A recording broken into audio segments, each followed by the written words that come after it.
बिस्मिल्लाहिर्रहमानिर्रहीम, अस्सलाम वालेकुम।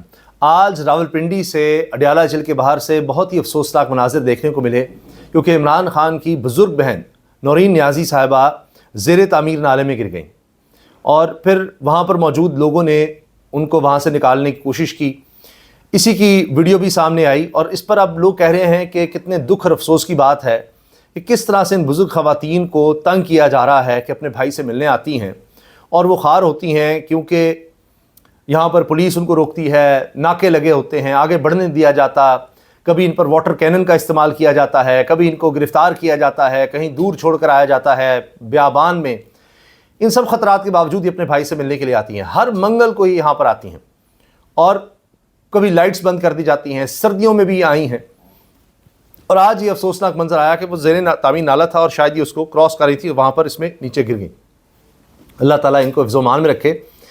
अब ये तो दिन का वक्त था और अभी ये भी ज़ेर तामीर आप देखिए कि था सारा नाला, और फिर ये कहा जाता है कि जी हमने तो एक्शन ले लिया, ये कर दिया, वो कर दिया, जो भी इसमें मुलव्वस है उसके ख़िलाफ़ कार्रवाई होगी, ये होगा, वो होगा। आपने देखा कि कितने बच्चे इस तरह से जाँ भाग हो चुके हैं, आए दिन इस तरह की रिपोर्ट्स आती हैं, नाले में गिरकर, गटर में गिरकर। वो माँ बेटी जिस तरह से जाँ भाग गई, उसके बाद मरीम साहब ने नोटिस लिया, उसको हटा दो, ये कर दो, वो कर दो, गिरफ्तारियाँ हो गई, फिर वो सब लोग छूट भी जाते हैं, सुलह भी हो जाती है, उसके बाद और ऐसे वाक़यात होते हैं और मरीम साहबा कहती हैं जी ये तो कुछ नहीं कर सकते, माँ बाप पर हम मुकदमा करेंगे, माँ बाप को सज़ाएँ होनी चाहिए।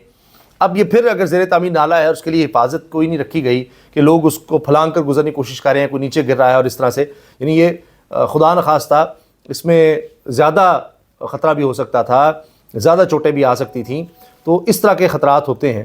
तो बहरहाल ये मंज़र ये बता रहा है कि हुकूमत कितनी भेस है, कितनी बेरहम है कि इन बुज़ुर्ग ख़वातीन को अपने भाई से मिलने की इजाज़त नहीं मिलती और वो हर हफ़्ते आ रही होती हैं, बार बार आ रही होती हैं, और अब ये हादसा भी पेश आया। तो उम्मीद है कि ज़्यादा चोटें नहीं उनको आई होंगी। और ज़ाहिर है कि जब इस उम्र में इंसान गिरता है तो फ़ौरी तौर पर तो इतना पता भी नहीं चलता कई दफ़ा, तो अल्लाह करे कि उनको कुछ ज़्यादा चोटें ना आई हों, वरना ये खुदा न खास्ता ज़्यादा शदीद भी हो सकता था यह हादसा। इसके अलावा जी अब दुख की बात यह है कि एक तरफ कहा जाता है कि इतना पैसा है कि कोई मसला नहीं है, 5000 अरब रुपए से ज़्यादा का बजट है पंजाब का, तो लिहाजा अगर 10 अरब रुपए का जहाज़ ख़रीद लिया तो क्या हो गया। जबकि अब ख़बरें ही आ रही हैं और ख़ुद वो इदारा जो जंग और जियो न्यूज़ ग्रुप कहलाता है, जिस पर बड़ा एतबार है मरीम नवाज़ साहिबा को, उनको इश्तिहार भी बहुत ज़्यादा दिए जाते हैं, वो भी ये अब ख़बरें चला रहे हैं कि यहाँ हो क्या रहा है। सबसे बुरी कारकर्दगी पंजाब की नज़र आ रही है, वेंटिलेटर्स तक नहीं है और अपने लोगों के लिए नहीं है। जब मैं आपको खबर बताऊंगा आप हैरान हो जाएंगे, नून लीग का अपना रहनुमा जहां भाग हो गया है वेंटिलेटर ना होने की वजह से रावलपिंडी में। अंदाजा लगाइए। अब नून लीग की कारकर्दगी सुनिए ज़रा। ये जंग जियो पर यह खबर चल रही है और ये जियो न्यूज़ पर चली है। क्या पंजाब वाकई सब सूबों से आगे है? ये दादोशुमार जियो के हैं, मेरे नहीं है, उन्होंने ये चलाए हैं। खुदकुशी की शरह सबसे ज़्यादा पंजाब में है, बेरोज़गारी की शरह पंजाब में ज़्यादा है, पुलिस करप्शन इंडेक्स का हाल भी यहाँ पर ख़राब है।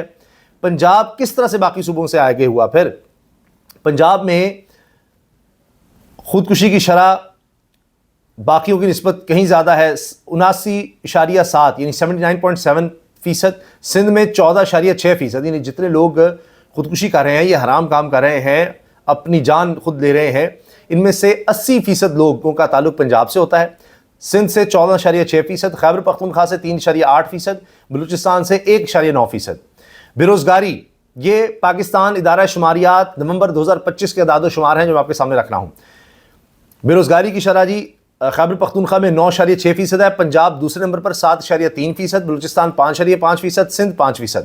पुलिस में corruption, transparency international 2025, Punjab 34% corruption police में, बलूचिस्तान में 22%, सिंध में 21%, खैबर पख्तूनख्वा में 20%। तो पंजाब में करप्शन भी सबसे ज़्यादा हो रही है, ये अदाद शुमार हैं। और जहाज़ आप लेते चले जाएं। हाल ये है कि अपना रहनुमा बेचारा वेंटिलेटर ना मिलने की वजह से जाँ बाक हो गया। रावलपिंडी के अस्पताल में वेंटिलेटर की अदम दस्तयाबी के बायस नून लीग के मकामी रहनुमा जाँ बाक हो गए। Holi family hospital Rawalpindi, ventilator की अदम दस्तयाबी पर नून लीग के मकामी रहनुमा जाँ बाक हो गए। तफसीलात के मुताबिक अंजुम इकबाल मुगल को सुबह 7 बजे हालत बिगड़ने पर होली फैमिली अस्पताल लाया गया। गरीब कारकुन के लवाकिन वेंटिलेटर के लिए दुआएं देते रहे। ये रोज़नामा पाकिस्तान में, जिनके चीफ एडिटर मुजीबुर रहमान शामी हैं, उनकी वेबसाइट पर यह खबर मौजूद है। और یہ 23 فروری کو خبر لگی ہوئی ہے. اب ان کے لواحقین بیچارے دعائیاں دیتے رہے. اور 24 نیوز کے مطابق، یہ لیں جی، وزیر داخلہ کا چینل ہے 24 نیوز، محسن نقوی صاحب کا، اس کے مطابق مقامی کارکنان نے راولپنڈی کے سیاسی قیادت سے فون پر کئی بار رابطہ کیا. مقامی کارکنان نے راولپنڈی کی سیاسی قیادت سے بھی رابطہ کیا. اب یہ ذرا نام بتائیں نا سیاسی قیادت میں کون کون ہے، کون کون لوگ ہیں راولپنڈی سے جو فارم 47 پر لائے گئے ہیں یا جن کو وزارتیں بھی دی گئی ہیں. کون ہے؟ حنیف باسی صاحب ہیں، دیگر ہیں، کون ہے سیاسی قیادت؟ اس کو فون کیے، رابطہ کیا، مگر کسی رہنما نے فون تک ریسیو نہیں کیا. انجم اقبال ایڑیاں رگڑتا جان کی بازی ہار گیا. انجم اقبال مغل 20 سال سے راولپنڈی مسلم لیگ نون کے جلسے منعقد کرواتا رہا تھا. 20 سال سے بیچارہ نون لیگ کے جلسے کرواتا رہا ہے، اور آخر میں حال یہ ہوا ہے کہ وینٹیلیٹر تک ان کو اپنی ہی حکومت میں، نون لیگ کی حکومت میں نہیں ملا. باقی جی دفعہ 144 ریکارڈ بن چکے ہیں پہلے ہی، مزید اس میں توسیع. راولپنڈی میں سیکورٹی ہائی الرٹ ہے، دفعہ 144 برقرار رکھی گئی ہے. ضلع انتظامیہ نے امن و امان کی صورتحال کے پیش نظر راولپنڈی میں دفعہ 144 کے نفاذ میں مزید 15 روز کی توسیع کر دی ہے. یہ ہر دفعہ ہوتا ہے کہ جی بہنیں نہ ملنے، بہنوں کی آپس میں ملاقات نہ ہو جائے بھائی سے، اور اس طرح کا کچھ معاملہ نہ ہو جائے، تو لہٰذا دفعہ 144 لگا دو. یہ اب معمول بن چکا ہے پورے پاکستان میں نا، اب یہ لگی رہتی ہے دفعہ 144. ڈپٹی کمشنر راولپنڈی حسن وقار چیمہ کی جانب سے باقاعدہ نوٹیفیکیشن جاری کر دیا گیا ہے، جس کے مطابق پابندیاں 8 مارچ تک نافذ رہیں گی. لیں جی اب 8 مارچ تک اب انتظار کرو. اب لگتا ہے کہ عید بھی آپ کی دفعہ 144 میں شاید گزرے گی. جلسے، جلوس، ریلیوں اور عوامی اجتماعات پر مکمل پابندی ہے. یہ جی جان و مال کا آپ کے تحفظ کرنا ہے حکومت نے، اسی لیے کیونکہ سوائے حکومت کے آپ کے جان و مال کو اور کسی کو نقصان پہنچانے کا حق نہیں ہے. حکومت ہی صرف یہ نقصان پہنچا سکتی ہے. تو انہوں نے دفعہ 144 لگا دی ہے، اور قانون نافذ کرنے والے اداروں کو بھی ہدایت کر دی ہیں ناخوشگوار واقعہ کوئی نہ پیش آئے، اور اسلحے کی نمائش نہ ہو، احتیاطی تدابیر اختیار کریں. اچھا، اس سے پہلے یہ بھی خبر آئی اسلام آباد راولپنڈی کے بس اسٹیشنز کچھ ہیں جو بند کیے گئے ہیں، خطرات کے پیش نظر دہشت گردی کا خطرہ ہے، جس کی وجہ سے بس اسٹیشنز ہی بند کر دیے گئے. اس طرح کی صورتحال ہے امن و امان کی بھی. تو کوئی کارکردگی تو بہتر ہو، کہیں سے تو اچھی خبر آئے. یہ تو ان کا حال ہے. اچھا، اب آپ یہ دیکھیے مریم نواز صاحبہ کی اپنی جان کو خطرہ لاحق ہو گیا ہے. کیوں؟ یہ سٹی 42 کے رپورٹر ہیں علی رامے، انہوں نے انکشافات سے بھرپور خبر دی ہے کہ وزیر اعلیٰ پنجاب کے دفتر، جاتی عمرہ جو ان کی رہائش گاہ ہے، ذاتی رہائش گاہ ہے، وہاں پر، اور اسکواڈ میں تعینات سیکورٹی اہلکاروں اور ملازمین کے کل عدم تنظیموں سے مبینہ روابط ہونے کا انکشاف ہوا ہے. لیں جی، انہوں نے لوگوں کا سیکورٹی فراہم کرنی ہے. انہوں نے کئی دفعہ چیکس کیے ہیں پہلے کہ جی کوئی ہے تو نہیں، کوئی ایسا پولیس اہلکار سیکورٹی یا ملازمین میں سے جس کے کل عدم تنظیموں کے ساتھ تعلقات ہو. پوری اسکروٹنی ہوتی ہے، لیکن اب پھر انکشافات ہو رہے ہیں. تو یہ تو ان کی اپنی چیکنگ ہے. ویسے کوئی دوسرے ملک سے بھی آیا ہو، کوئی باہر کا بھی شہری ہو، وہ کوئی بات ایسی غلط کر دے صحیح، وہ یہاں پر آئے گا، اس کو بھی اٹھا لیں گے، اس کو بھی پکڑ لیں گے. یہاں تو صحافی بھی محفوظ نہیں ہے. بعد میں کہیں گے اوہ نہیں جی غلط فہمی ہو گئی تھی، کچھ نہیں ہوا، تو وہ فیک نیوز پھیلا رہا تھا، ہم نے تو اس لیے پکڑا تھا، لیکن پتہ لگا نہیں تو فیک نیوز نہیں تھی. تو یہاں پر جب انہوں نے کسی کو پکڑنا ہو تو پر سب پھر لوگ پکڑے جاتے ہیں. جہاں توجہ نہ ہو وہاں اپنے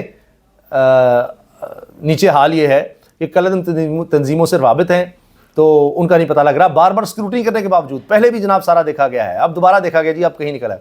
پتہ نہیں کسی نے کوئی کسی کی پوسٹ لائک کی ہوگی، کیا کیا ہوگا. تو بڑی سختی ہے جی اس وقت سوشل میڈیا پر. آپ کسی بھی طرح سے کوئی ذرا سا بھی ادھر ادھر کچھ کیا آپ نے تو فوراً آپ دیکھیے آپ کی شامت آ سکتی ہے. اجازت دیجیے، اللہ حافظ.